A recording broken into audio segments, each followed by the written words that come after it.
Muy bien, pues bienvenidos a esta sesión de Pythonista, al Meetup de Pythonista. Estamos retomando estas sesiones. De hecho, hay un par de sorpresas. Muy pronto vamos a tener inclusive sesiones en vivo, si el tema de la pandemia no nos afecta. Y bueno, vienen muchísimas más cosas. Les agradezco que estén todos aquí. Mi nombre es José Luis Chiquete. Soy el líder de la comunidad Pythonista y el dueño de la marca. Y bueno, en esta ocasión estamos recibiendo a Gabriela y a César de Tech Mahindra para que ellos nos apoyen con esta presentación. Gabriela, no sé si quieres presentar a la organización. Claro, pongo primero tantito mi cámara. Pues primero que nada, mucho gusto. Mi nombre es Gabriela Hernández. Yo soy de la empresa Tech Mahindra y soy del equipo de branding. Pues les quiero comentar un poquito acerca de Tech Mahindra. Tech Mahindra es una empresa que comenzó hace más de 30 años y ha crecido muchísimo. De hecho, tiene presencia en más de 90 países y en México contamos con varias ubicaciones, tanto en Guadalajara, Monterrey, Saltillo, Aguascalientes y Ciudad de México, pero tenemos muchas posiciones remotas y no es que la gran mayoría. Nuestras 4 áreas de crecimiento son Development, DevOps, SAP y QE.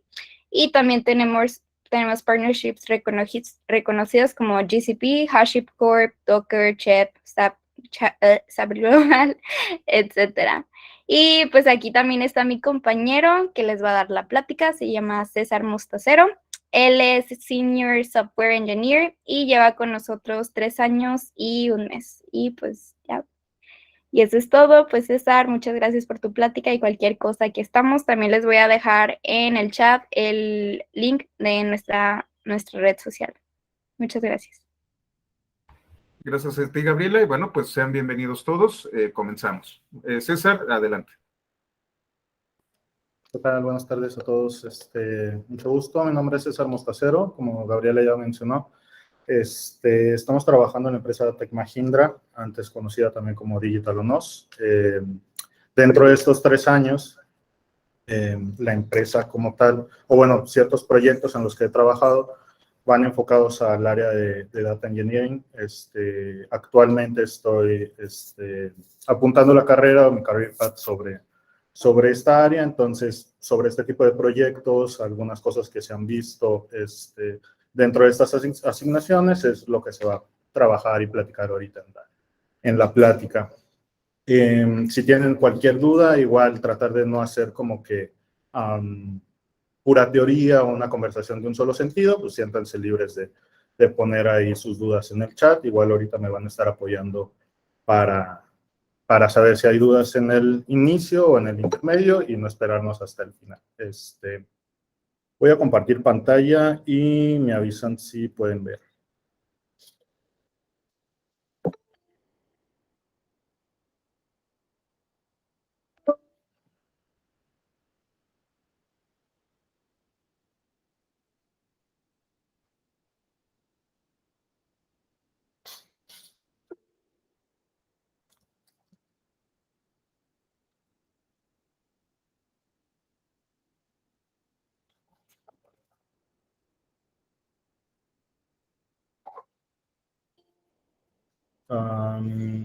Voy a tener que dar permisos, entonces me voy a tener que desconectar nada más un momento y ahorita me vuelvo a unir.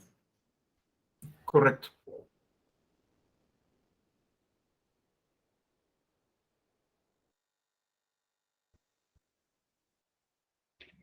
Bueno, por mientras ya les dejé nuestras redes sociales en el chat, tanto como el Instagram, Facebook, LinkedIn y también el link de nuestras vacantes por si alguien está interesado.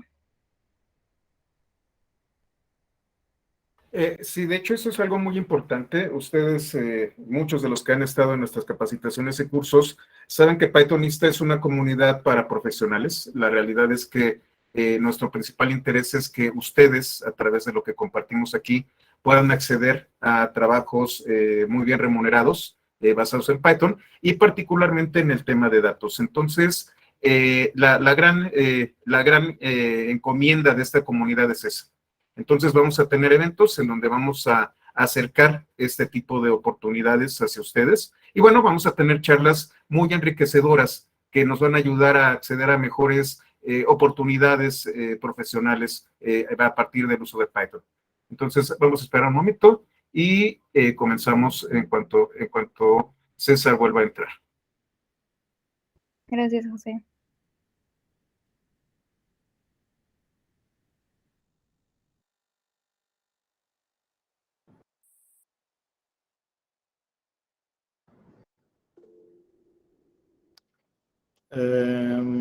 Voy a compartir pantalla a ver si ahorita ya se puede.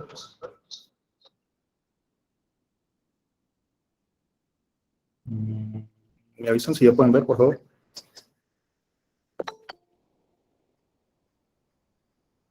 Listo, ya estás. Va. Ok, bueno, vamos a empezar. Hay una disculpa por el inconveniente. De lo que vamos a hablar en la sesión, en la plática, es sobre ingeniería de datos, pero enfocados en cómo se podría utilizar o cómo se utilizan, mejor dicho, actualmente Python, ciertas otras tecnologías dentro de esta área, ¿no? Entonces, hay cuatro puntos principales los que se van a tomar ahorita en la sesión. No precisamente todos en orden, sino que todos están conectados para tener como que un mejor entendimiento. Es complicado como que ser, o hacer como que un detalle en específico de todo lo que está alrededor de cualquier tecnología, no nada más de un lenguaje de programación, sino de todo un área. Sino entonces vamos ahorita a platicar, si bien a manera general, tratar de conceptualizar y aterrizar todos este tipo de cosas, conceptos, en casos reales para dimensionar o darnos una idea de qué se trata. Tratar de que la plática sea usable para una persona que a lo mejor tiene la idea de, pero todavía no está o no entra en lo que es el trabajo de acá de Big Data, de ingeniería de datos, o una persona que también ya tiene la experiencia de y pues quiere, no sé, intentar otras tecnologías, algunos otros frameworks y que a lo mejor les va a sonar familiar ciertas tecnologías, ciertos conceptos, y tratar de hablar un poquito más abierto en este sentido de que no haya una restricción de conocimiento. Entonces, pues, siéntanse libres de hacer cualquier pregunta, comentario y tratar de hacer como que una comunicación bidireccional, que sea una plática como tal y no nada más de un solo sentido. Vamos a empezar.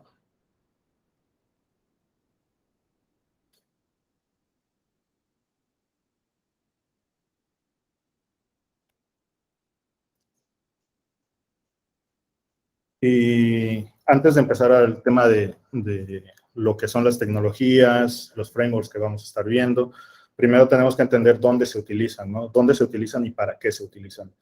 Si bien es cierto, Airflow tiene una ventaja de poder utilizarse o orquestar ciertas tareas, no necesariamente temas que traten de datos, sí está puntualmente ligado a la ingeniería de datos, ¿no? Pero como tal, ¿qué es la ingeniería de datos? La ingeniería de datos parte o es una subdivisión de un concepto más grande que es el tema de Big Data y que como tal tiene muchas tareas, pero que se puede definir en una frase como es el proceso de administración de datos, desde la fuente hasta hacerlos usables para un sistema siguiente o un usuario final. Puede ser muy ambiguo, pero a final de cuentas depende del caso de uso, a lo que vamos a estar hablando, a qué se aterriza. Por ejemplo, ¿cuáles son el output de esta área del desarrollo, que es la ingeniería de datos? En conjunto con el equipo que ya puede, ahorita vamos a hablar de los roles que están alrededor vamos a hablar de científicos de datos, ingenieros de datos, analistas de datos. Tres de los outputs principales que los que se utiliza esto, pues eso va a ser relacionado a las métricas. Ahorita algo que también está como que muy, pues sí, como que mucha tendencia, que es el tema de Machine Learning, y también hablar de lo que son el Data Warehouse, el Data Lake, y todos estos conceptos que a lo mejor pueden sonar en el día a día, aún y cuando no estás dentro de esa área, pero se tiene como que entender para qué es y cómo funciona para encontrarle el, ¿no? Entonces, para dar como que un concepto, un ejemplo, mejor dicho, a estos conceptos y materializar un poquito de dónde se utiliza, podemos tomar el ejemplo de una empresa de producto.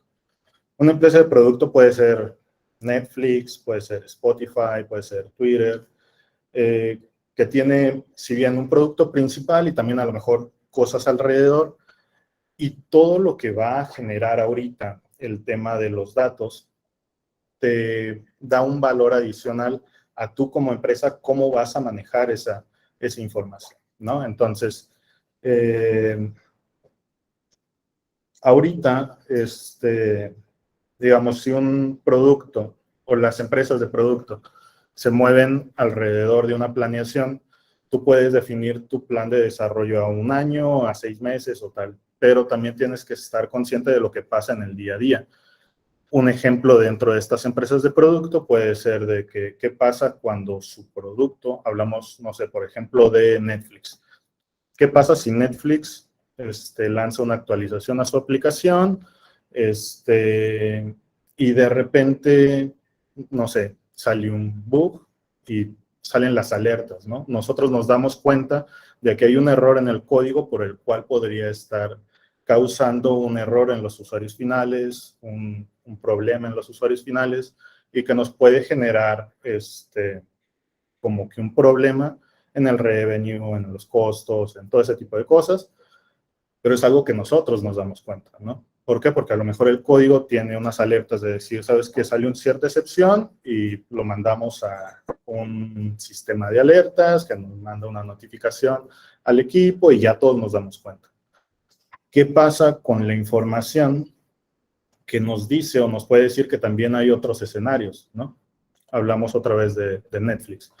¿Qué pasa si nosotros tenemos un reporte, que es nuestro primer caso al hablar de métricas? Si tenemos un reporte que nos dice que diario, o tenemos en México, por ejemplo, 10 millones de usuarios activos, o 10 millones de usuarios. Y por promedio, tenemos nuestro reporte que nos dice que por promedio tenemos 5 millones de usuarios activos.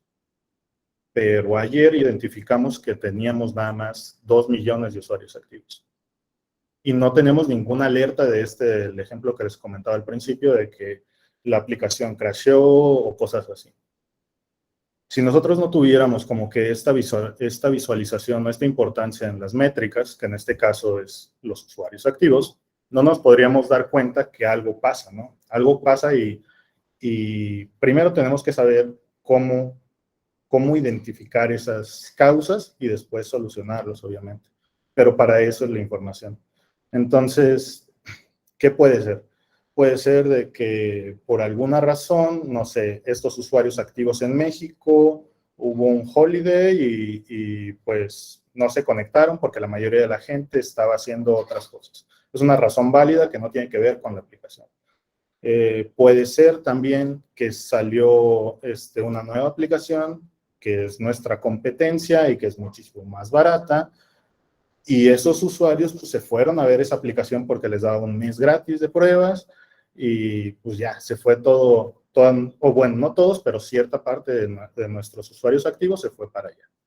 Entonces, todo eso nos da información.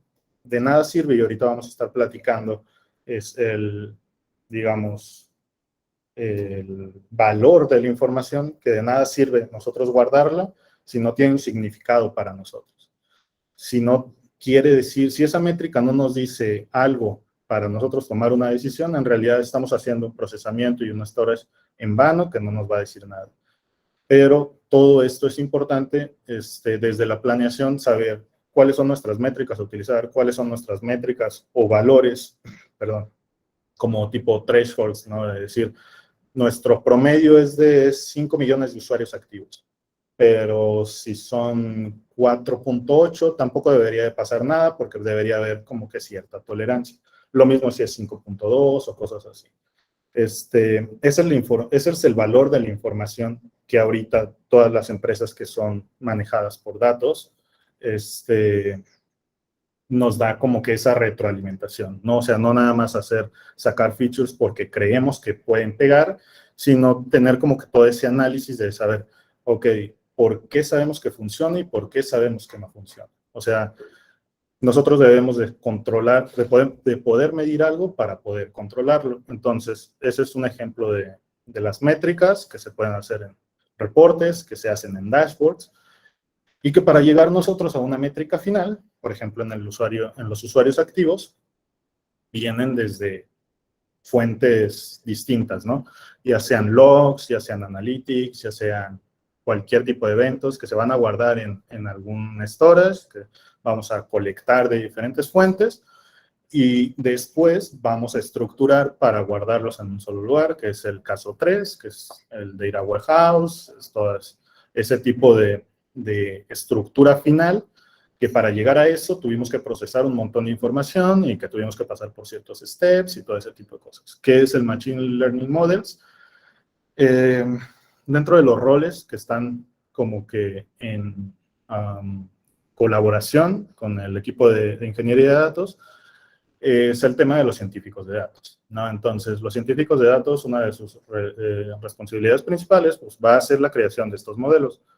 Muchas veces se va a hacer desde cero y otras veces no se tienen que hacer desde cero. En Cloud, GCP, AWS, Azure, inclusive Spark, tienen servicios o componentes ya preentrenados o predefinidos, mejor dicho, y que ya nada más tú los vas a entrenar para casos en específico o los puedes hacer de cero. Entonces, eso, digamos, es otro rol que interactúa con nosotros y que va a tener otra iteración porque después de generar los modelos, pues se van a tener que deployar, se van a tener que reentrenar. Ejemplo de los modelos es saber, no sé, a partir de los datos que ya juntamos, qué es lo que va a pasar después, ¿no? O sea, ya sea de regresión, de clasificación, de clústeres, lo que sea. Es decir, hasta ciertas condiciones que pasaron o ocurrieron en el pasado, qué es lo que puede ocurrir en el futuro para tomar decisiones, ¿no? El tema de las recomendaciones en un carrito de compras de Amazon, de cualquier e-commerce, el tema de cualquier información que tú generes, ciertos patrones que te puedan ayudar a predecir algunas condiciones futuras, ¿no? Entonces, ese es como que el output que llegaríamos a tener en esta área, por así decirlo, los roles que comentaba ahorita, que son los tres que tienen como que mayor relación. Tenemos también lo que es el equipo de testing, que pues obviamente va a ir directamente en cada una de las tres verticales, por así decirlo, pero los roles que tienen como que esta relación directa, o la gran mayoría de las veces en los equipos, son estos que se mencionan ahorita.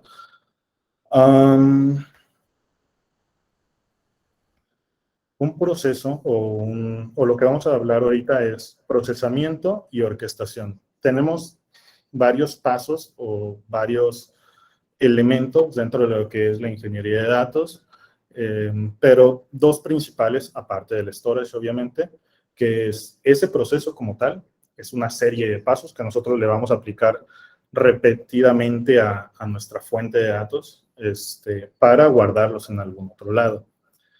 Y la orquestación, que se refiere a el elemento que va a estar coordinando la ejecución de ese proceso.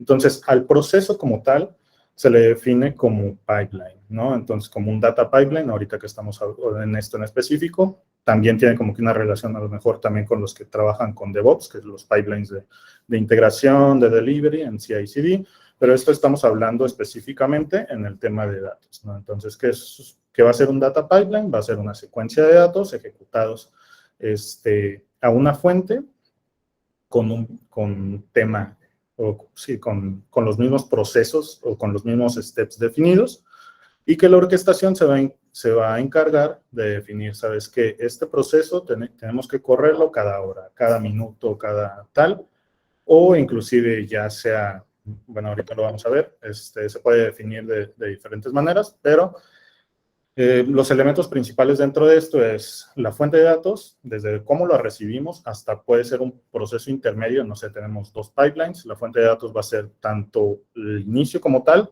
hasta el final del primer pipeline, y ese final del primer pipeline puede ser el inicio del siguiente, ¿no? Entonces, cómo recibimos nuestros datos, cómo los recibimos en el sentido de todo tiene como que un origen.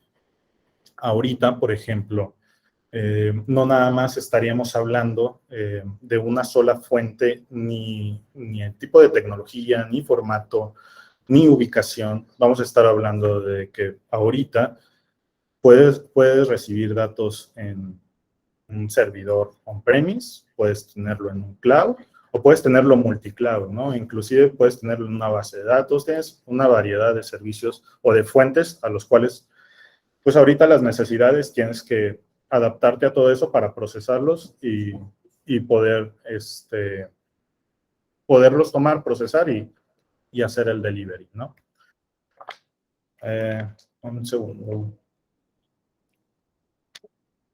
Ahora, al hablar de Big Data y tratar de definirlo un poquito más, ¿cómo podemos contextualizar de dónde vamos a estar trabajando, ¿no?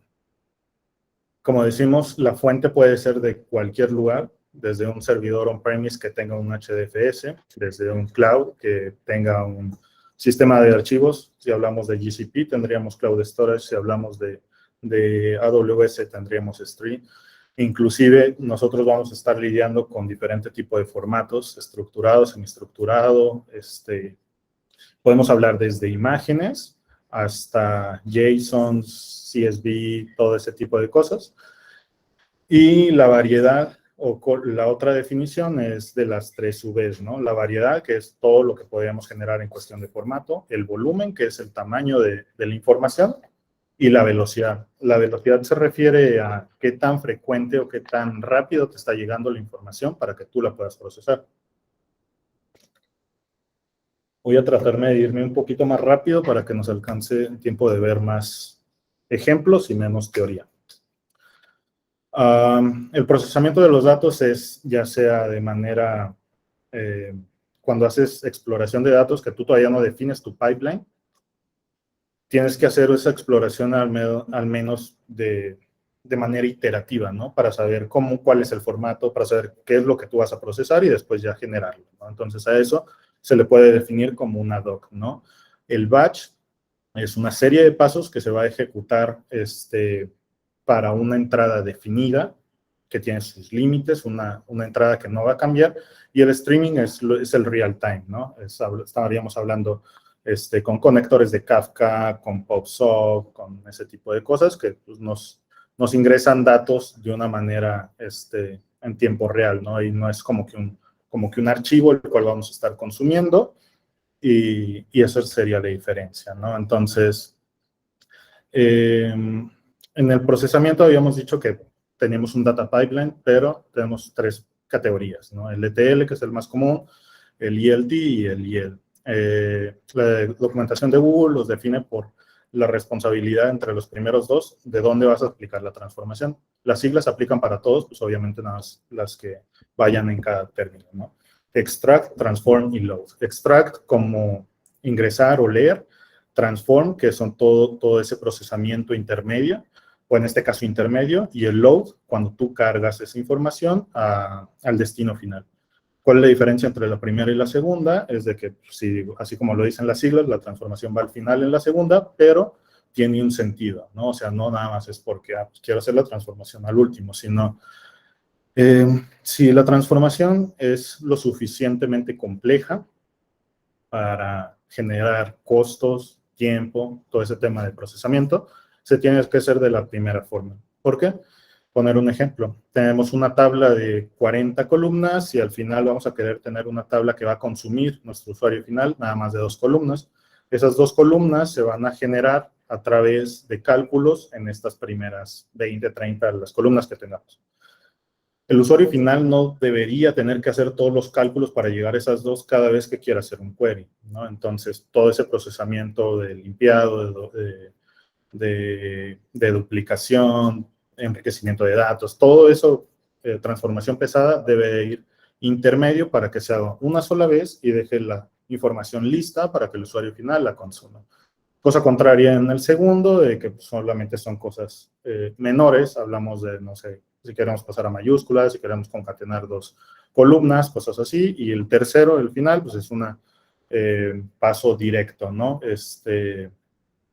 Si nosotros movemos de un cloud a otro cloud, o de un bucket a otro bucket por ciertas condiciones que no le tenemos que aplicar nada, pues es nada más una carga directa sin ningún tipo de transformación.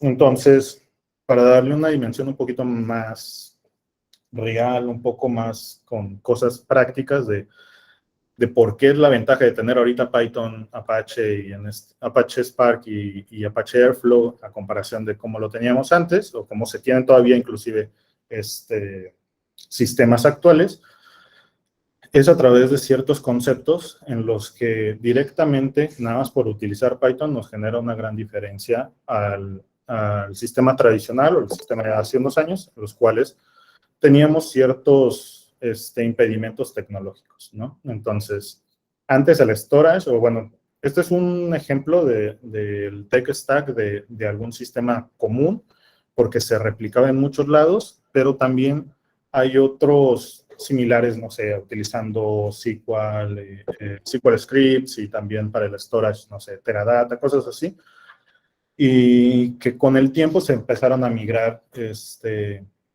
a hacer como que a tomar este tipo de tecnologías. Vamos a tomar este ejemplo para hacer una comparación un poquito más directa y saber cuál es la ventaja una con la otra, ¿no? El storage, ¿dónde vamos a guardar nuestra información?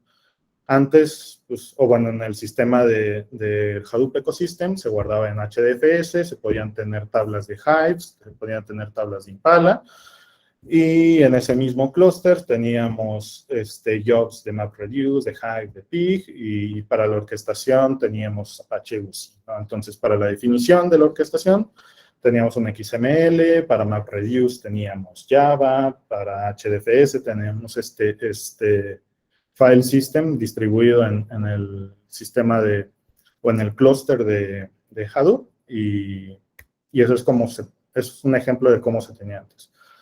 Algo equivalente con estas tecnologías, vamos a tomar, nosotros estaríamos viendo Processing y Orchestration con Python, y el storage, digamos, a la par, también es como se empezó a tomar, ¿no?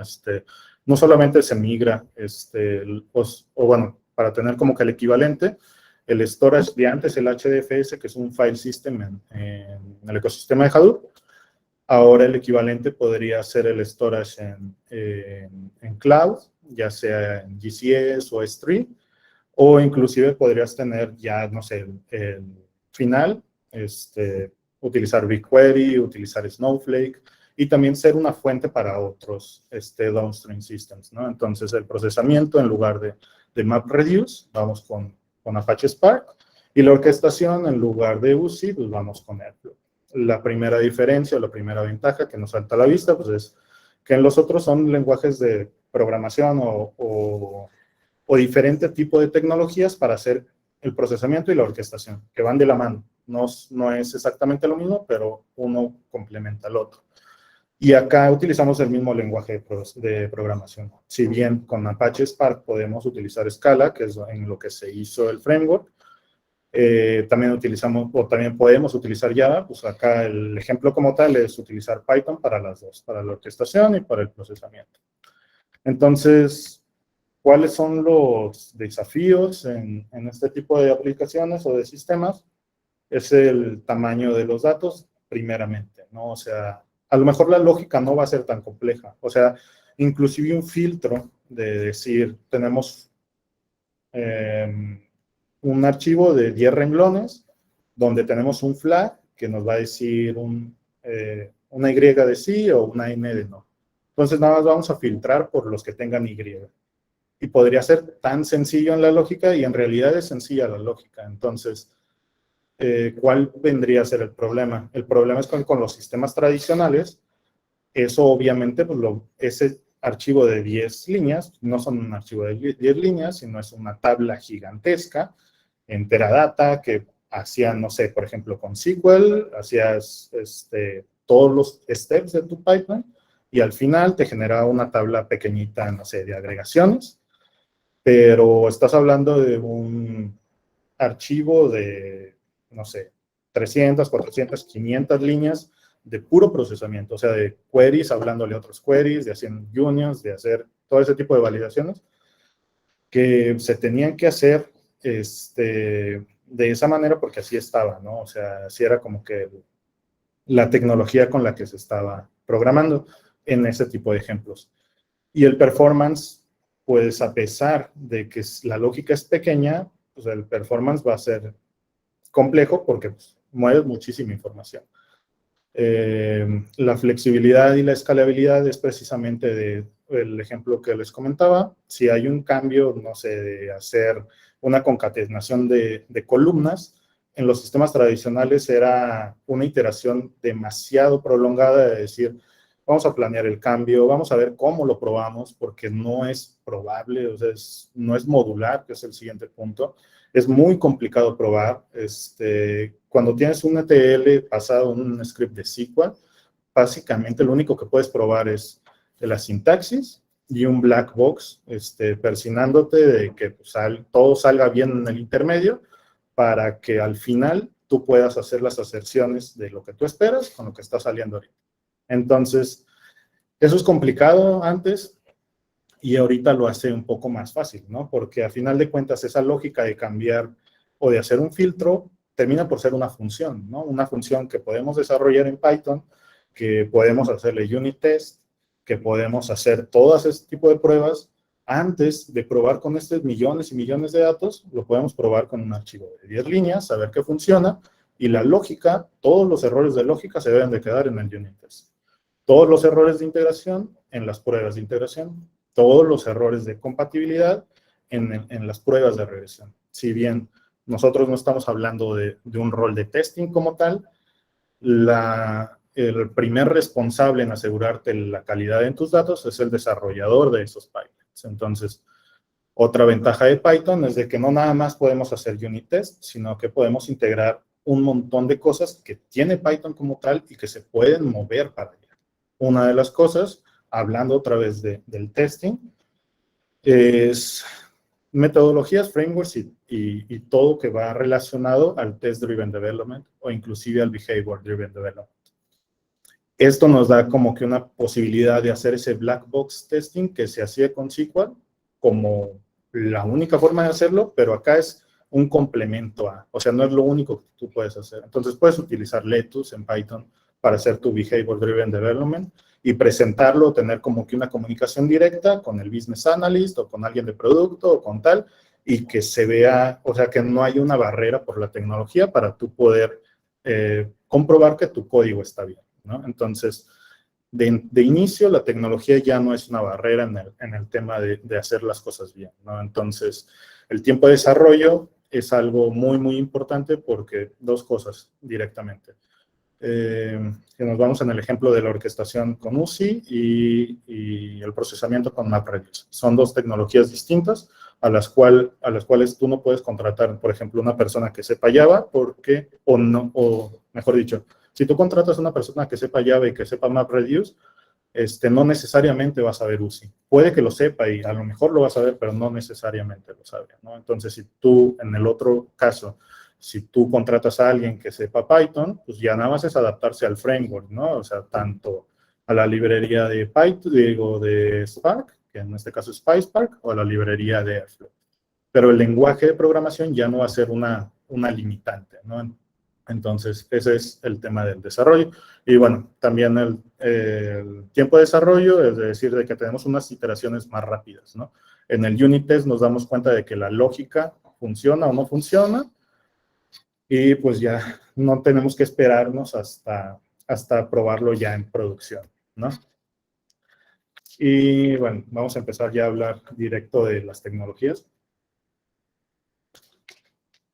Spark es para procesamiento y Airflow para orquestación, perdón. ¿Qué es Apache Spark? Apache Spark es una manera, es un procesamiento distribuido hecho en escala, que se puede ejecutar en tu máquina local y que tú puedes deployar este pipeline, lo puedes deployar a un clúster, ¿no? Ese clúster obviamente que tenga Spark instalado y y la misma lógica que tú le aplicas en tu local se va a aplicar allá. Obviamente las fuentes de datos van a ser distintas, pero pues es como que si sabes Python y ya has trabajado en eso, la verdad es que adaptarte a una librería es bastante sencillo. Obviamente tiene sus temas específicos, con cosas ya un poco más complejas, pero digamos la curva de aprendizaje termina por ser pues muy amigable, ¿no? Como la gran mayoría de instalaciones en Python es demasiado sencilla, no tiene mayores dependencias, tú puedes instalar directamente PySpark y ya puedes emular tu clúster de Spark en tu máquina local. Obviamente, no vas a tener las ventajas de ejecutarlo en un clúster porque pues, tú lo vas a estar ejecutando en una sola máquina, a diferencia de tratarlo en un clúster de N cantidad de máquinas, ¿no? La inicialización es la línea número 5, que es básicamente crear nuestra sesión. Nuestra sesión lo que va a hacer es una interfase entre nuestro programa con Spark como tal, ¿no? Donde se van a ejecutar todos estos tipos de acciones. Entonces, sí, o sea, termina por ser sencilla en el tema de que pues, es una simple línea de código, pero obviamente ya en producción, pues ya es un poquito más compleja en el tema de configuraciones, ¿no? Aquí mismo nosotros podemos mandarle una configuración, y ahorita lo vamos a ver para conectarnos a cloud providers con GCS, por ejemplo, o digo, el storage de GCP, o S3 para AWS, o inclusive para Postgres, o cualquier tipo de cosas. Lo que veíamos aquí arribita es de que prácticamente puede utilizar todo este tipo de cosas como fuentes. Los de arriba son los módulos que se tienen, se puede utilizar el procesamiento en batch, para eso podríamos utilizar jobs directos, o sea, como ejecutar un archivo o streaming en tiempo real. Tenemos nuestro módulo para trabajar con Spark SQL, para las personas que están como que más relacionadas con el procesamiento o con SQL como tal. Y se puede ejecutar directamente en Spark emulando lo que son tablas y así, ¿no? Entonces, para leer una fuente, pues en este caso pues es un archivo de texto, mandamos la ubicación de nuestro archivo y lo vamos a tener en un data frame. Para guardar o para persistir la información, lo hacemos explícitamente. Aquí falta un write. ¿Cuál es la...? Bueno, Perdón, César, ¿estás compartiendo pantalla? Estoy compartiendo pantalla, sí. Creo que no. Ok.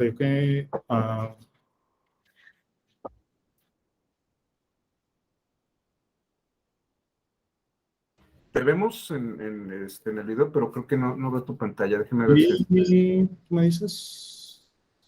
Ahí estás. Ok. Bueno. Bueno, esta parte no se alcanzaba a ver ahorita. No. Ok, bueno. No. Igual lo comento así nada más rápido. Este es como que un ejemplo de cómo utilizar Spark, digamos, un tipo Hello World, en un ejemplo muy, muy sencillo, ¿no? Para ver los componentes principales de la instalación, pues igual se utiliza pip, para instalar directamente nuestra dependencia, no tenemos que hacer absolutamente nada más, para posteriormente, directo en nuestro código fuente, utilizar la librería de PySpark, generar nuestra sesión. Decía que la sesión es la interfaz entre nuestro código fuente con Spark como tal, que es donde se va a ejecutar todas nuestras acciones. Spark se utiliza para procesamiento y como procesamiento tenemos que leer de algún lado, ¿no? Entonces, este es un ejemplo de una lectura de un archivo o múltiples archivos y un ejemplo de cómo podemos guardar esos datos. Aquí hay dos temas importantes, que es el tipo de dato que nos regresa y la persistencia de esa información. En comparación con MapReduce todo lo hacía en disco, cada step se iba guardando, por consecuencia, pues es más lento, porque te tardas más en guardar y luego leer sobre disco, que tenerlo todo en memoria. Spark, pues es trabajar todo en memoria, Por consecuencia, también deberías de tener una máquina lo suficientemente potente para cargar cierta información y que no tengas problemas en ese sentido. Como todo es en memoria, lo único que se va a guardar en algún lugar es lo que tú le digas explícitamente. Si tú haces 10 data frames, y ahorita vamos a hablar del tema de data frame, una vez que se termine la sesión, esa información se va, ¿no? Entonces se libera de memoria y ya no existe. Entonces, todo lo que tú hagas persistente, pues lo único que se va a quedar ahí. ¿Qué es un data frame? Es como funciona Spark para almacenar los datos, guardar los datos en memoria y después hacer las transformaciones. Esta es la arquitectura de Spark como tal, donde el procesamiento, este es nuestro cliente, y acá es donde se va a hacer todo el procesamiento.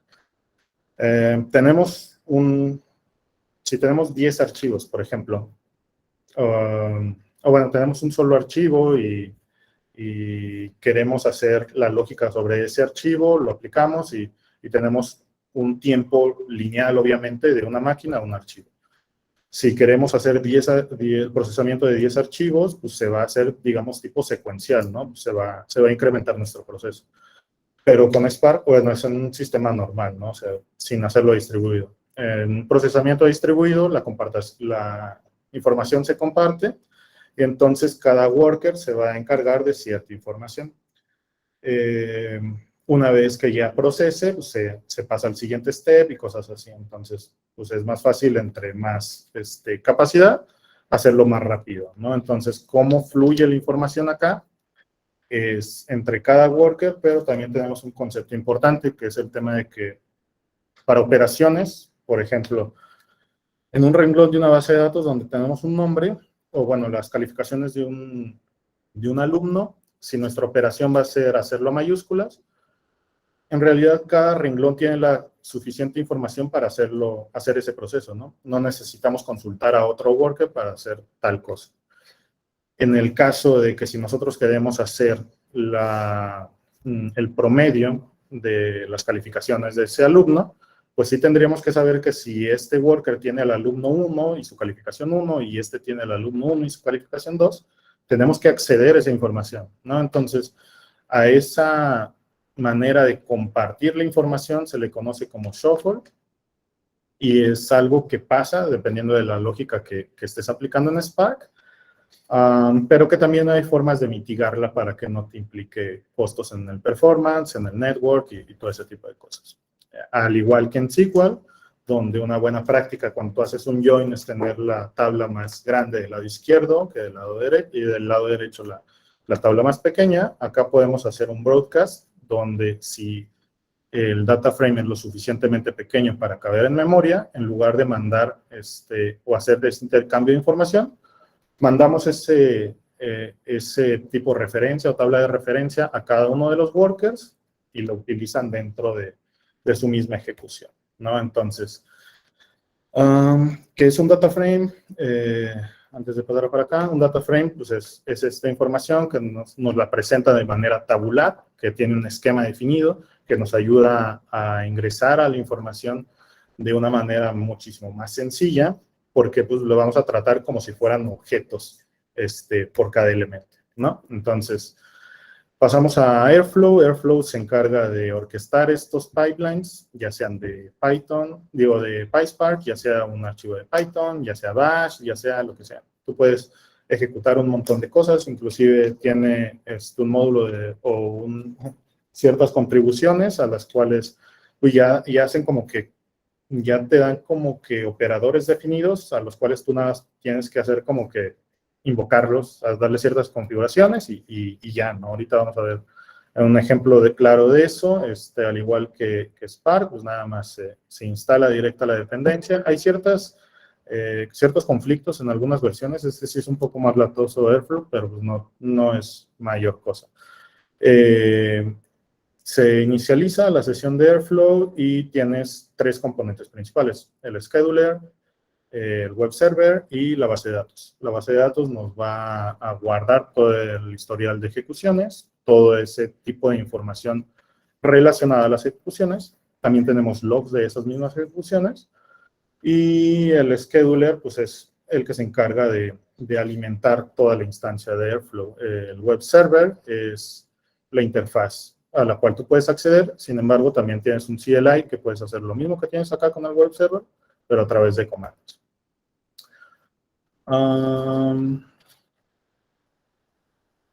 Bueno, comparación, por ejemplo, esto era lo que decíamos de UCI, con XML, si bien es, pues sí, o sea, se utiliza y todo eso, pues es mejor tenerlo programáticamente para tú decir qué quieres específicamente y pues hacerlo customizable de acuerdo a lo que tú quieras, ¿no? Entonces, ahí está. Bueno, ahora sí vamos a los ejemplos.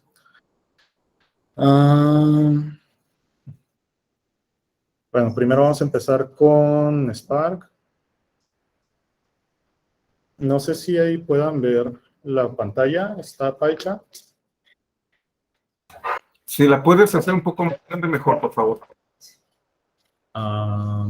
Déjame ver si puedo.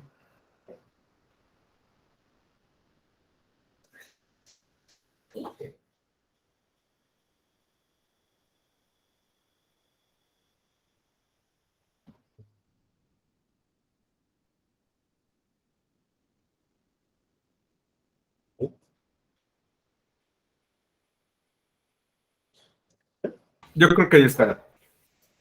Va. Ahí se ve un poquito. Excelente. Sí, gracias. Bueno, vamos a ejecutarlo y vemos el output y explico el código.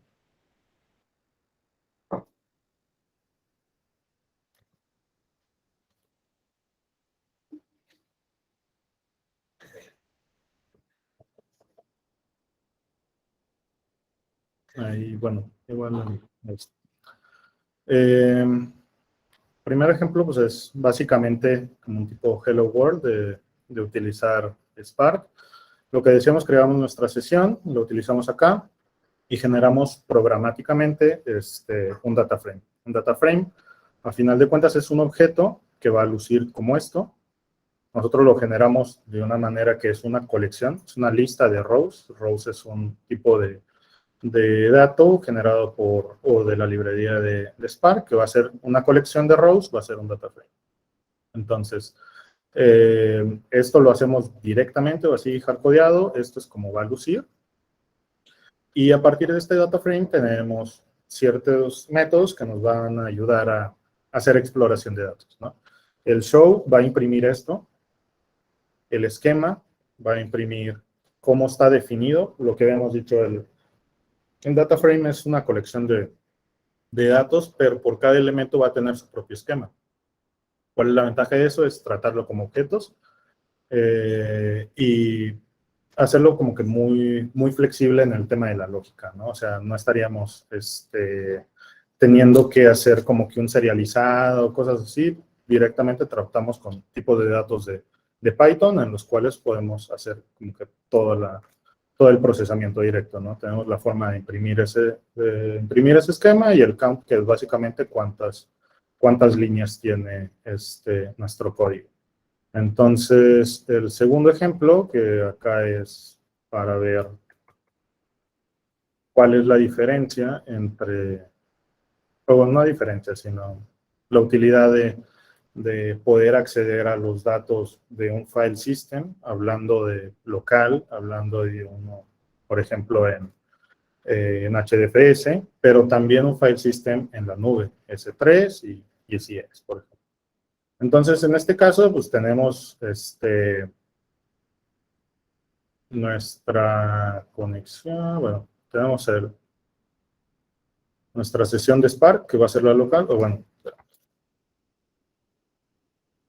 vamos a crear nuestra sesión de Spark y luego ahí lo mismo, nada más tenemos nuestra ruta absoluta, lo cargamos como un text file. Aquí hacemos llamado al contexto, que es propiedad de la sesión de Spark, nada más para tener la diferencia o para poder hacer un ejemplo de dos cosas. El contexto era la interfase en las primeras versiones de Spark.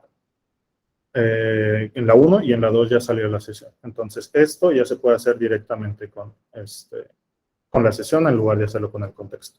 Pero también aprovechar de que que ahorita nos nos fijamos acá que el tipo de dato no es un data frame. O sea, nosotros leemos, pero el tipo de dato no es un data frame. Nuestro tipo de dato es un RDD. Un RDD es la primera versión antes del data frame, que también nos permitía hacer como que esta colección de datos de manera distribuida y poder procesarlo de manera distribuida, mejor dicho, con ciertas desventajas, obviamente, a comparación del data frame, ¿no? Que no tienes un esquema y hacer como que es como que una versión antes del data. Para imprimirlo, por ejemplo, no tenemos la forma de hacerle como que un show, entonces tenemos que primero hacer como que el collect, que lo va a hacer una lista, y ahora sí imprimirlo línea por línea. Es por eso que aquí tenemos una lista, y esto es como que lo que teníamos en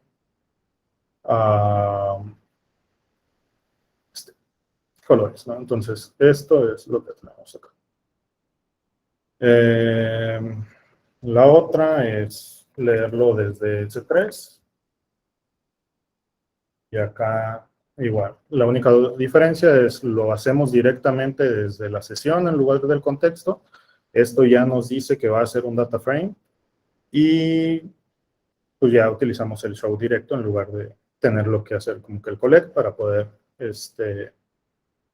iterarlo como si fuera una lista, ¿no? Entonces, como está en S3, que sería el de números, es esto.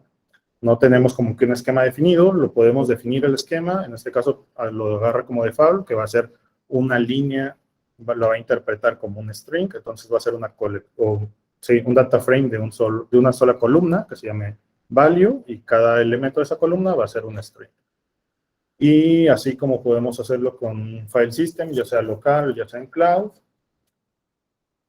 Bueno, igual no es para mostrar cómo es la conexión, o bueno, el contexto de S3 es básicamente así.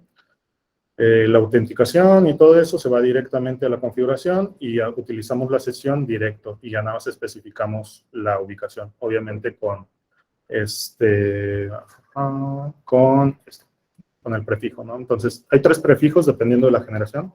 Es S3, S3N y el último que es S3A, que pues ya está optimizado, pero del lado de AWS. Y pues así como puede ser un file system, también puede ser directamente de una base de datos. En este caso vamos a leer de una base de datos en Postgres, que está en local, tenemos igual la misma autenticación. Y pues, necesitamos los drivers, eso sí, ¿no? Pues para cada cosa, ¿no? Ya sea GCS, S3, cuando tú quieras guardar en S3, necesitas los drivers de las librerías que exportan eso, ¿no? Entonces, eso sería esta tabla. Entonces, vamos a regresarnos ¿dónde está? Acá. Entonces, pues ese es cómo lees de diferentes fuentes.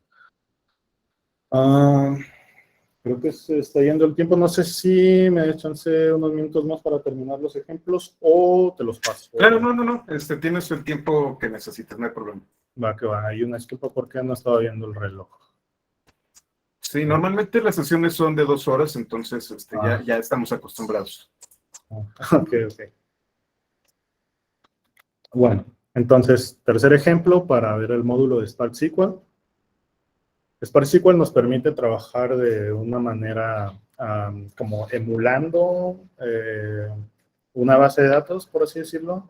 No es el término correcto, pero básicamente es la forma de utilizar, o una forma de utilizar SQL en la sesión en el contexto de Spark, ¿no? Como bien vimos, podemos utilizar un file system como nuestra fuente de datos, pero eso no quiere decir que es una tabla, ¿no? A pesar de que nuestro data frame luce como una tabla.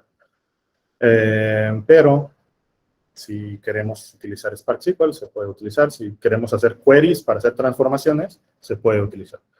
Leemos la información, que en este caso es de un CSV. Es Entonces leemos la información de la cargamos en un data frame, imprimimos nada más los primeros 3, nada más para visualizar, y hacemos una una vista temporal. Entonces, esta vista temporal le registramos un nombre y este mismo nombre va a estar acá, ¿no? Entonces, si se fijan, spark.sql, estamos utilizando la sesión, luego la función de SQL nos va a recibir un query y ese query va a trabajar sobre las tablas o las vistas registradas. Si nosotros no tenemos esto, pues obviamente esto va a fallar. Entonces, ¿qué es lo que sale de acá? Va a ser un data frame para representar un punto importante de Spark. En Spark, los data frames, los RDBs, los datasets que se pueden utilizar con Scala, todos son inmutables. Tú no puedes cambiar, no puedes actualizar este campo, o tú no puedes hacer mayúsculas como tal. Entonces, ¿como de qué sirve, no? O sea, la ventaja es de que por lo mismo de que es inmutable, se van a crear data frames a partir de data frames, ¿no? Entonces, cada procesamiento va a generar un output que no precisamente es que nosotros estemos actualizando la fuente, sino estamos generando un nuevo, ¿no? Entonces, como todo va a estar en memoria, en realidad no hay problema, en teoría, entre muchas comillas, no hay problema porque nada más lo único que vamos a guardar pues, es lo que ponemos específicamente. Una vez que se termina la sesión, se van todos los data frames.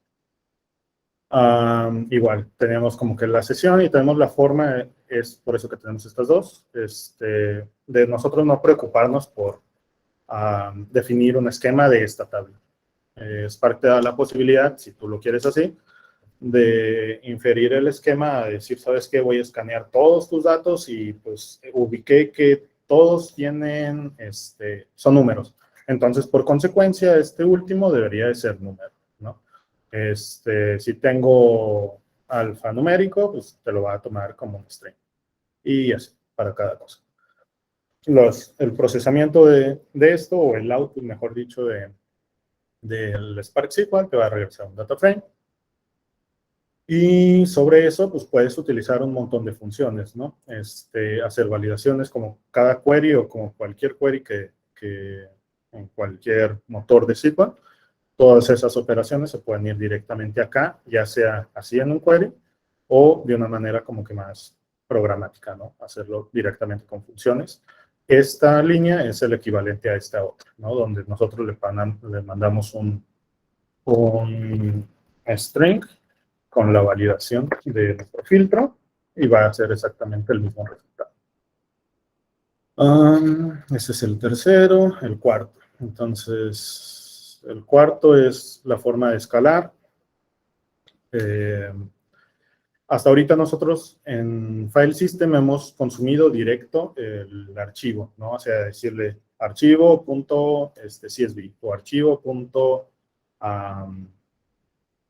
No sé, JSON, TXT, lo que sea.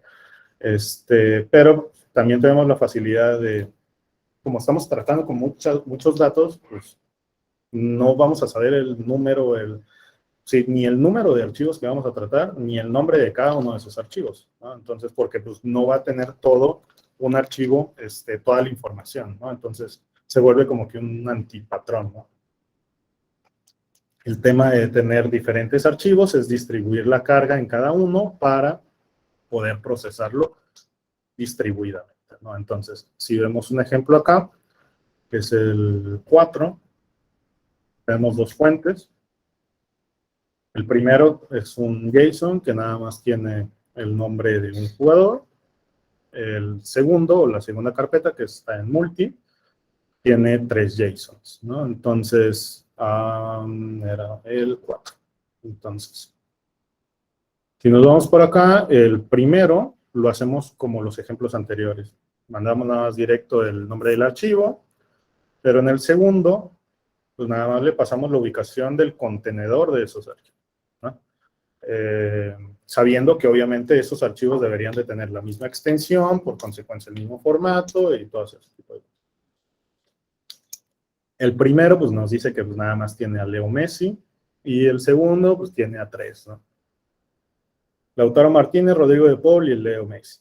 Entonces, nada más para hacer como que, para mostrar ciertas funciones que podemos hacer. Tenemos dos data frames que a lo mejor queremos unir porque Uno es de un cloud provider, otro es de otro distinto o de dos tablas distintas y queremos hacer un reporte con la lista de todos los jugadores. Si nosotros hacemos un union all, pues nos va a salir que Messi está repetido 2 veces, pero también tenemos la forma de hacer como que el distinct y pues ya no saca los jugadores únicos, ¿no? Entonces, son como que ejemplos muy, muy sencillos, se podría decir, pero todo esto es como que aplicable a escala, a requerimientos directos, ¿no? De cosas específicas, ¿no? Que terminas por ser lo mismo, ¿no? Manejo de strings, manejo de diferente tipo de datos, validaciones, cosas así. Y pues pasamos al tema de... bueno, y el tema del otro que era escalable es exactamente la misma lógica. Se aplica para todo independientemente de la fuente, ¿no? Obviamente conservando la misma estructura, tú ya no te preocupas por la fuente, ¿no? O por cómo especificar archivo por archivo. Inclusive si tiene el mismo tipo de formato y todo eso, pues puede ser diferente ubicación y cosas así. Entonces el 5, hablamos de las transformaciones, que es, igual vamos a explicar un poquito más cuando hablemos de los notebooks, pero básicamente es como...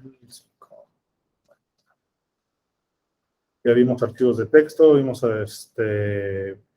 base de datos, JSON, CSV, pero también una de las cosas generales que se utilizan como que es procesar archivos de logs para, dependiendo el caso de uso, no sé, generar o encontrar ciertas cosas dentro de, ¿no? En este caso es un archivo de logs de ciertos accesos de un endpoint, no me acuerdo cómo salía en el ejemplo, y que de acá podemos sacar el caso de uso de, pues, cuál es la URL que nos saca mayores errores, ¿no? Entonces, para saber nosotros que pues algo está pasando ahí, que están tratando de acceder ahí y a lo mejor es un acceso prohibido, si no estás logueado, cosas así. Entonces, a partir como que de este tipo de cosas, pues podemos tratar ese archivo, ¿no? Entonces, leemos el archivo y lo vamos a leer igual que un ejemplo anterior.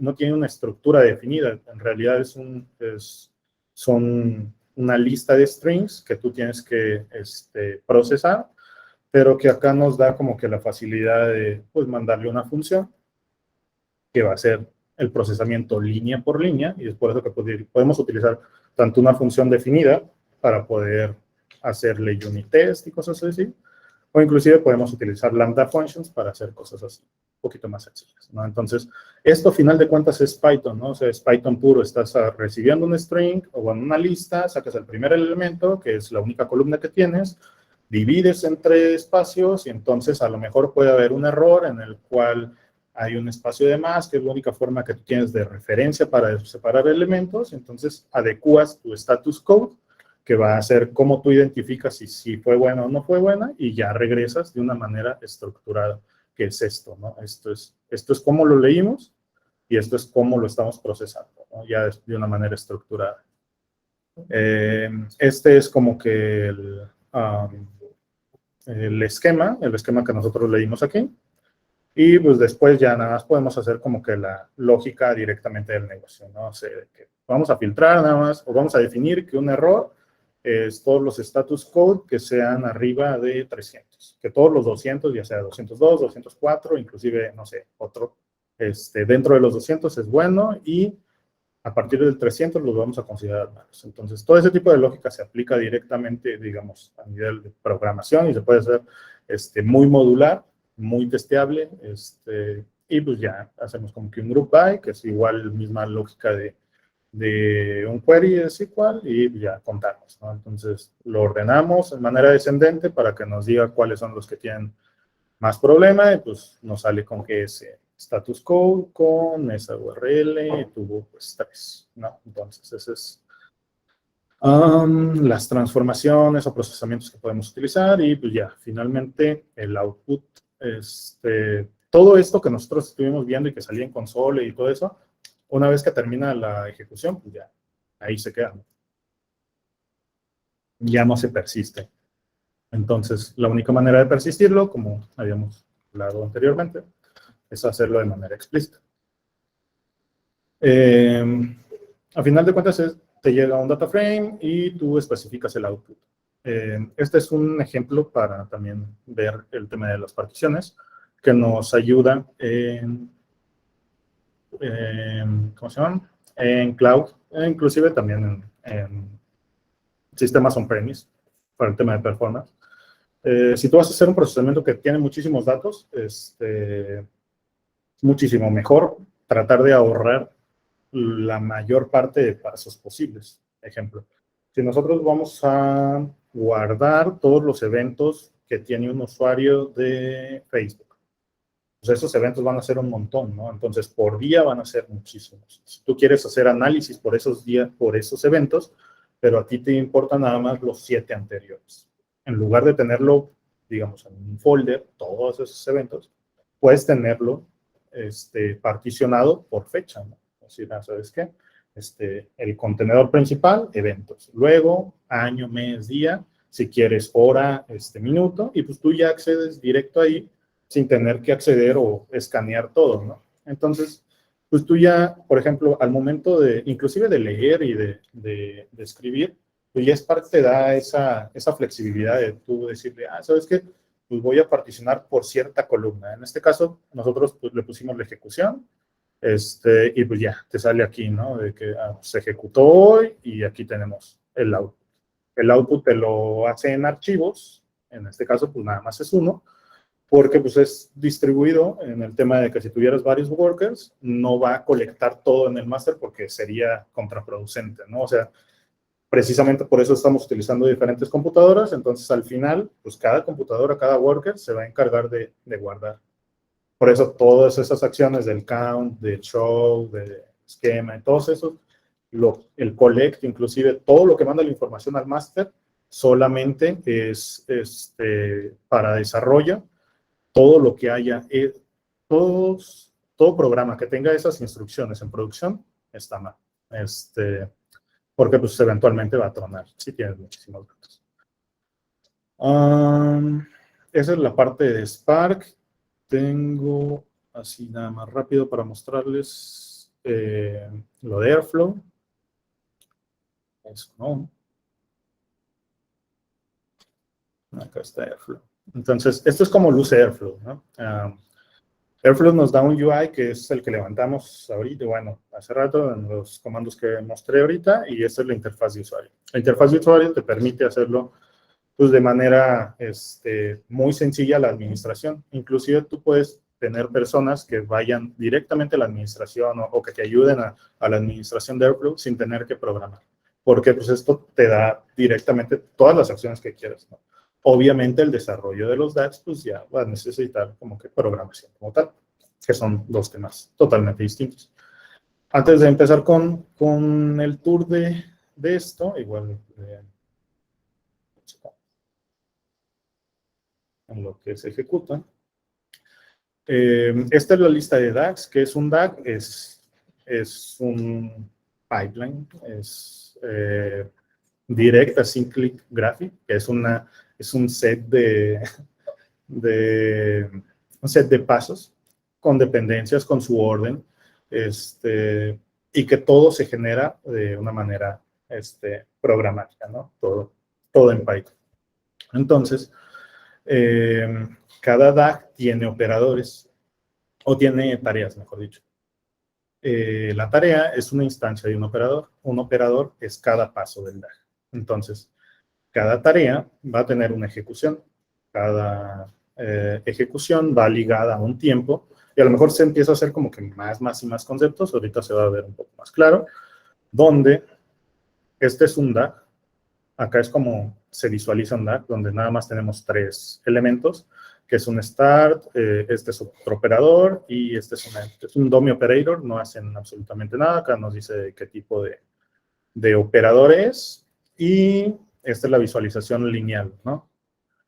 Esta es la visualización a partir de la historia. Nos dice que ese DAG se ejecutó en tal fecha, y aquí falló, y aquí pues también tenemos acceso a los logs de cada tarea, de cada instancia, en cada ejecución. ¿De qué nos sirve eso? De saber de que por qué falló, tener información que nos haga útil el tema de, por ejemplo, cuánto se tardó en ejecutar, qué es lo que se puede optimizar, y ese tipo de cosas, ¿no? Entonces, el código para esto, pues, en realidad es muy sencillo, ¿no? O sea, este es cómo nosotros definimos un DAG. O sea, en realidad es esto. Lo de arriba es ahorita otro ejemplo. Nosotros instanciamos o creamos un nuevo objeto, se va a llamar transfer DAG, creamos estos dos operadores, que es stack y end, creamos este operador, que este ya es, no es, digamos, o que se crea desde cero, este ya está creado, acá está country, y, ¿sí se ve? No se ve, ¿no? No sé si se puede hacer más grande.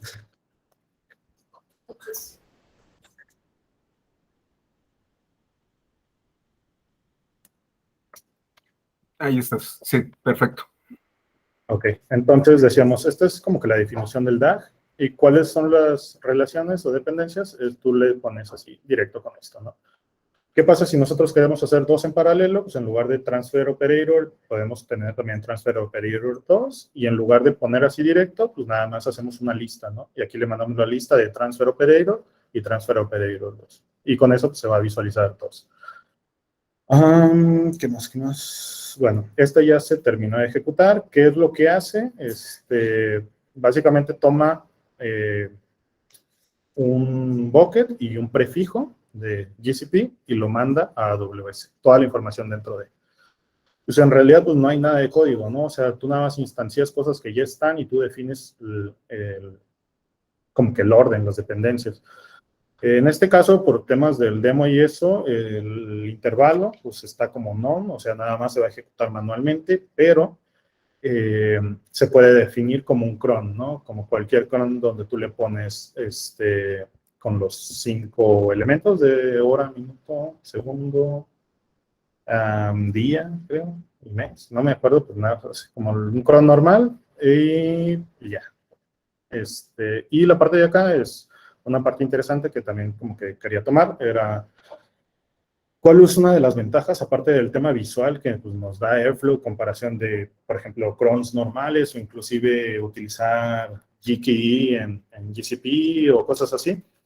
Aparte de todo el tema visual, administrativo, tener una forma de nosotros manejar conexiones, variables, todo eso, nos da la manera, nos da la forma de integrar lo que nosotros queramos. En el tema inclusive en cualquier cosa, ¿no? O sea, saber qué va, o sea, qué se está ejecutando, qué va mal y saber cuándo pasa un error es primordial, ¿no? Más acá donde los procesos son muy largos a veces o son muy continuos y si te tardas en procesar más, se hace un desastre.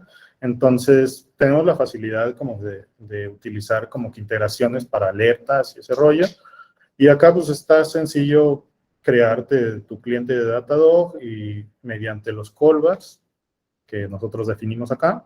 ¿Qué pasa si falla? ¿Qué pasa si está bien o si es un success? ¿O qué pasa si hay un retry? Inclusive nosotros podemos decir, si este operador falla por una conexión a tal cosa, no falles el job, sino que vuélvelo a intentar 2 minutos después. Y tienes máximo 5. Y cada uno de esos también tiene su callback, que básicamente es una forma de donde tú le mandas una función y esa función hace lo que tú quieras. En este caso integramos con Datadog y este es un ejemplo de cómo lo uso ahorita. Si se fijan, nos vamos al view, todos salieron exitosos. Nos vamos al log. Nos dice que pues, se mandaron los 4 archivos a S3 y se mandó una llamada al API de Datadog, que fue con la librería esta que integramos.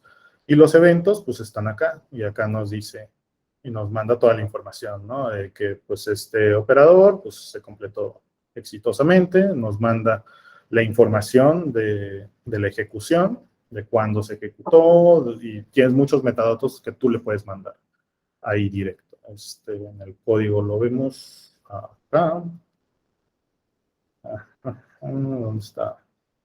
Acá está. El contexto de cada instancia, pues nos dice el nombre, nos dice el timestamp y nos puede decir toda la información que nosotros querramos y que esté disponible en estos detalles. La URL, el logger, PID, toda esa información, todo lo podemos mandar allá. Entonces, es así como funciona Airflow.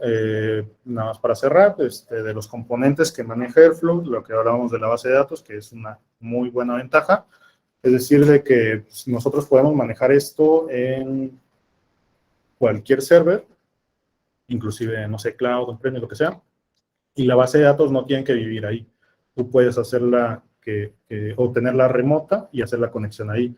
Si tú tienes que hacer un upgrade de la versión de Airflow, que por ejemplo a veces no es compatible, la anterior creo que fue donde había problemas, tenías que desinstalar, volver a instalar, hacer ciertos pasos específicos. De hecho, en la página de Airflow menciona cómo hacer la migración de uno a otro, porque si no era nada más, súbele el numerito allá y se hace, ¿no? Entonces, tú puedes tirar tu servidor y mantener esa información relacionada a tu instancia de Airflow y tenerla en cloud, por ejemplo. Lo mismo con los logs, los puedes tener remotos y pues desacoplar, ¿no? Que a final de cuentas es lo importante dentro de la actualidad ahorita, tener menos dependencias en tantas cosas, porque pues ya así puedes como que no tener ese riesgo de, pues tengo que tener storage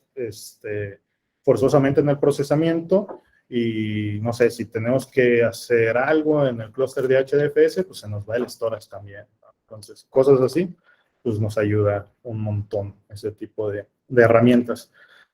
Y creo que ya, Excelente, César, muchas gracias. Y bueno, tenemos una pregunta de José Roberto Torres cuando hablaba sobre los roles.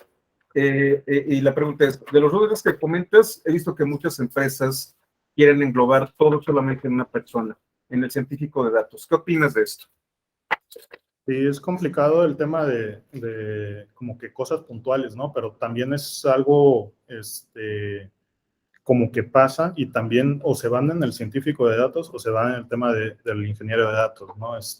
Más las empresas, por así decirlo, pequeñas, medianas, que no tienen como que esa visualización de que hay una línea muy, muy estrecha o muy, muy marcada, por así decirlo, entre uno y otro, ¿no? Si bien no hay una barrera como tal, sí el tema de decir de que el científico de datos se involucra directamente en la información, pero no precisamente en la tecnología para hacer toda la arquitectura, todo el proceso, todo ese tipo de cosas.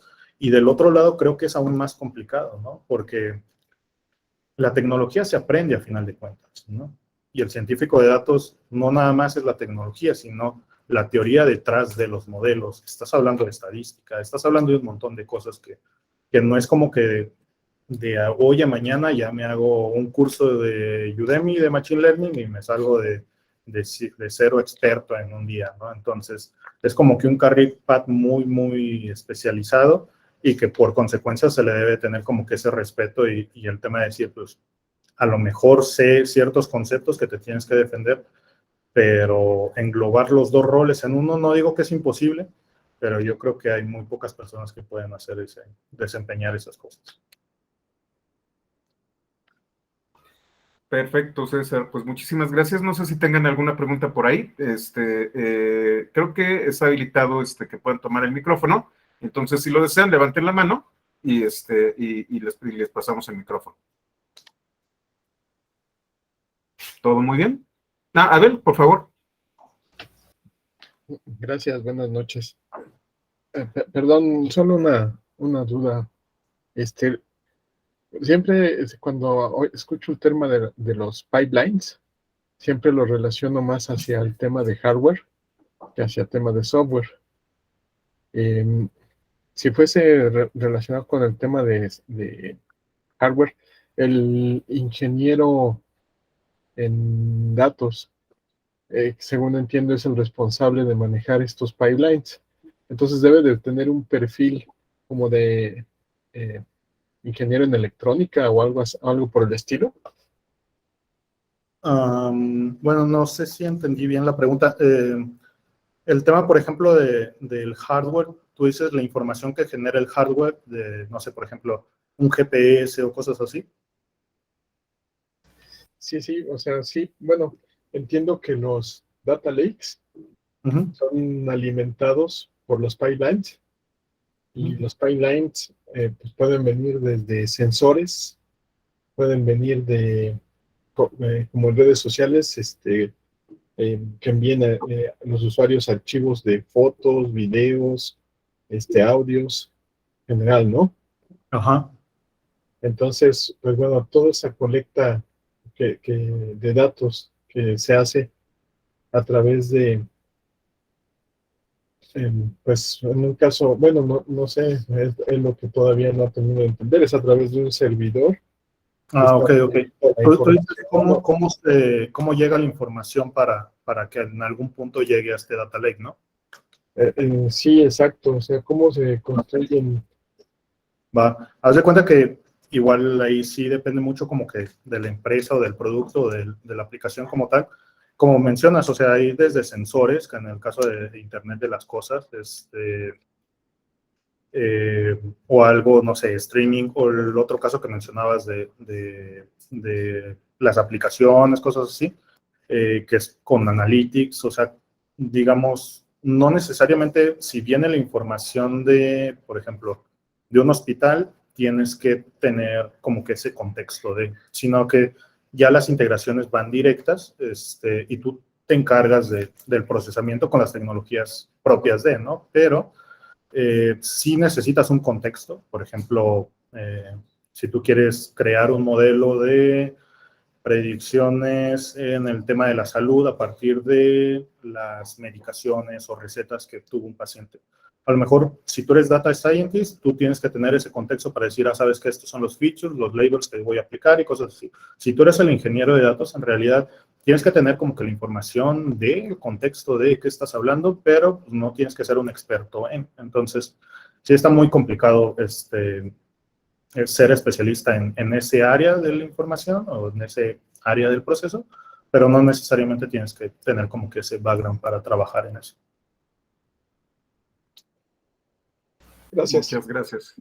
Y bueno, también tenemos otra pregunta por aquí. Luis Antonio Galindo pregunta si tienes algún repo del código. Sí, bueno, de como tal, no, igual lo subo al ratillo. Tengo ahí en mi GitHub, tengo 2, 3 presentaciones anteriores que tuve, igual de Spark y 2 de Airflow, creo. Entonces, igual al ratillo te los paso y bueno, pues sí, se los puedes hacer llegar a la comunidad. Excelente, muy bien. Y también tenemos a Cintia Villalba que pregunta, ¿qué recursos nos puedes recomendar para aprender más de testing enfocado a los temas de datos? Recursos. Bueno, por ejemplo, es que sí sería como que la clásica pregunta que depende pero si tienes como que algo así en específico, puedes hacer, no sé, lenguaje de programación Python que te funciona específicamente para todo, o sea, es muy, muy flexible. Si tú vas a trabajar con unit testing, obviamente, pues, no sé si haya librerías directamente de Spark como tal, pero puedes hacer integraciones muy padres por ejemplo, la que mencionaba de Letus, que haces un BDD, haces como un tipo sandbox y tú generas lo que está en producción, cosas así, tu ETL lo simulas en tu máquina local, ¿no? Para poder hacer como que este tipo de presentaciones. Eso es, digamos, de integración, te sirve para integración, regresión, para unit testing, pues lo normal de Python. Y no sé si hay algo más. No se me ocurre ahorita de momento. Ok, y también Jonathan hace una pregunta que es muy clásica, Hadoop o Spark. Hadoop o Spark, para utilizarlo, digamos, no sé, procesamiento. Bueno, Hadoop me imagino con MapReduce, ¿no? Spark toda la vida, o sea, ahorita más que nada porque MapReduce es como que el antes de, Entonces, obviamente, cuando tú haces un upgrade de algo, pues tiene más ventajas que desventajas, ¿no? Entonces, porque lo haces a partir de una base. Entonces, el tema de hacerlo en memoria te podría considerar problemas en el tema de recursos, de tener que pagar por un clúster muy grande, pero pues ahorita con los cloud services pues ya está. Tú puedes crear un clúster de muy gigantesco, una cantidad muy pequeña y utilizarlo por lo que tú lo quieres utilizar, sin tener que hacer nada ni mantenimiento de nada, ¿no? Entonces, aparte, el tema de que Spark lo puedes utilizar con Python, con Scala, pues a mí me gusta más con Scala y Java, ¿no? Entonces no hay un impedimento en tema de programación. Ok, correcto. Y déjenme ver si hay más preguntas. Dame un segundo. Ok, creo que no hay más preguntas. La verdad es bastante interesante. Honestamente, yo soy más de Apache Beam con Dataflow. Pero bueno, el Composer más o menos también lo manejo ahí en GCP. Pero bueno, tenemos que es 100% Python. Entonces tiene su gran ventaja Dataflow. Sí, entonces, bueno.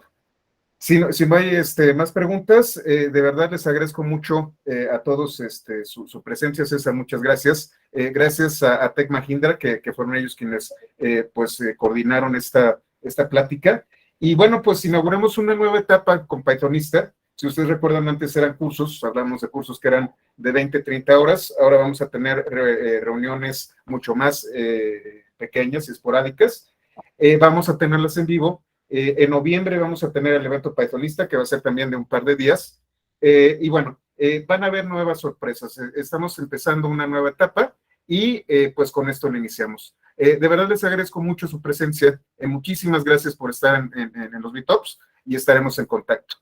Muchas gracias a todos. Y César, muchísimas gracias. Gracias.